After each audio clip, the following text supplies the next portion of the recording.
क्या बेजुबान जानवर वफादारी निभा सकते हैं? आज की हमारी ये कहानी एक ऐसे ही कबूतर और एक बच्चे की है। ये एक ऐसी दोस्ती की कहानी है जो दिल को छू लेती है और हमें हमदर्दी की असल ताकत के बारे में बहुत कुछ सिखाती है।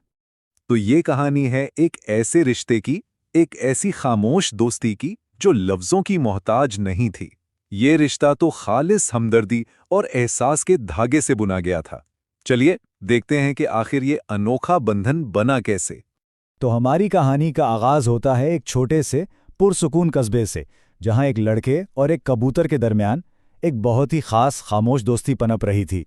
तो ये कहानी है इमरान की, एक ऐसा लड़का जिसके पास आप कह लें दुनिया की दौलत तो नहीं थी, लेकिन उसका दिल हमदर्दी से मालामाल था। उसे परिंदों से बहुत लगाव था, खास तौर पर कबूतरों से। जब वो उन्हें आज़ाद उड़ते देखता था ना, तो उसे लगता था जैसे वो खुद खुशी से उड़ रहा हो। इमरान का ना एक रोज का मामूल था। जैसे ही वो स्कूल से वापस आता, सीधा छत पर चला जाता। वहां जाकर वो परिंदों के लिए दाना बिखेरता था और फिर इंतजार करता था अपने खास दोस्त का, एक सफेद कबूतर जो हमेशा बाकी सबसे पहले पहुंचता और बिल्कुल बेखौफ होकर उसके पास आकर बैठ जाता था। बस यहीं से उनकी दोस्ती शुरू हुई। लेकिन इनकी ये पुरसुकून और खूबसूरत दोस्ती हमेशा ऐसी नहीं रहनी थी। जल्द ही एक तूफान ने आके सब कुछ बदल दिया और इस रिश्ते को एक कड़ी आजमाइश से गुजरना पड़ा। हुआ यूं कि एक शाम अचानक आसमान पर गहरे बादल छा गए और फिर तेज आंधी के साथ ऐसी तूफानी बारिश शुरू हुई कि बस जाहिर है इस तूफान ने इमरान को अपने परिंदे दोस्तों के लिए और खास तौर पर उस सफेद कबूतर के लिए बहुत परेशान कर दिया।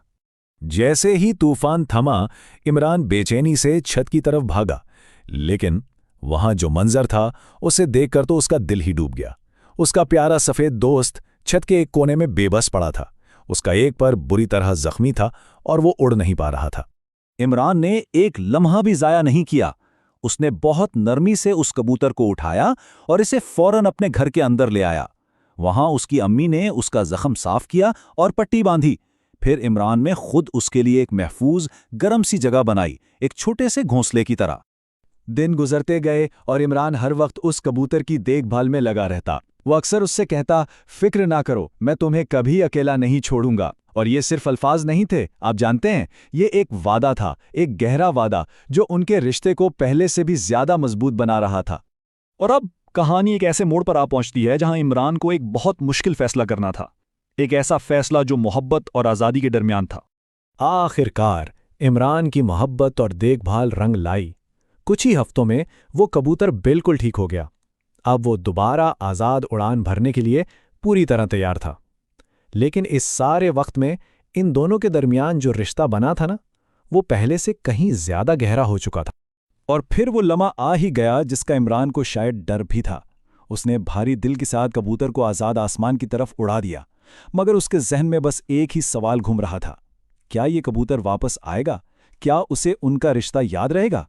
कबूतर ने आसमान की तरफ परवाज भरी, ऊंचा उड़ा, लेकिन वो दूर नहीं गया। कुछ ही लम्हों बाद वो पलटा और सीधा आकर इमरान के कंधे पर बैठ गया। ये था उसका जवाब, एक खामोश जवाब जो उनके अटूट रिश्ते का सबसे बड़ा सबूत था।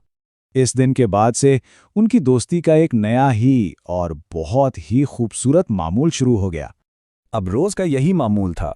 कबूतर दिन भर आज़ाद फिजाओं में उड़ता और जैसे ही शाम होती वो सीधा अपने सबसे अच्छे दोस्त इमरान के पास वापस आ जाता।